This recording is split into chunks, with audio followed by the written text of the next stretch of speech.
আসসালামু আলাইকুম। আজকে মানে এটা কি হয়ে গেল? এটা সম্ভবত জলকম্প বলে না ভূমিকম্প বলে বুঝতে পারি না। ভূমিকম্প হলে তো মাটি কাঁপতো। আমাদের ঘরের পেছনে একটা পুকুর আছে যেটা পরিত্যক্ত। মানে আমরা শীতের সিজন আসলে বা এরকম শুকনো সিজনে আমরা ব্যবহার করি না। যেহেতু পানি কম থাকে তখন নোংরা হয়ে যায়। তো বর্ষাকাল আসার আগে আমরা পরিষ্কার করে পানি যখন বর্ষায় ভরে যায় পুকুরটা আমরা ব্যবহার করি। তো হঠাৎ করে দেখি যে পুকুরের পানি খুব কাঁপাকাঁপি করতেছে। তো ভাবলাম যে সম্ভবত ভূমিকম্প। পরে দেখি মা ভূমিকম্প না। ভূমিকম্প হলে তো মাটি কাঁপবে। বাট আমরা দেখতেছিলাম যে শুধু পানিই কাঁপতেছিল এভাবে। আমাদের আশেপাশে খাল, বে তারপরে ডোবা নালা আছে সব জায়গার পানি এভাবে কাঁপতেছিল। তো আপনাদের কার এলাকায় এরকম মানে পানির ভূমিকম্প না জলকম্প কোনটা হলো?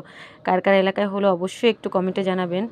তো ভূমিকম্প বা জলকম্প যেটাই বলেন না কেন এটাকে, আল্লাহ যেন আমাদের সবাইকে সকল বালা মুসিবত থেকে হেফাজত করে। কারণ দেখুন পানিটা কীভাবে করতেছিল। আসলে দেখে ১ম একটু ভয় পাইছিলাম।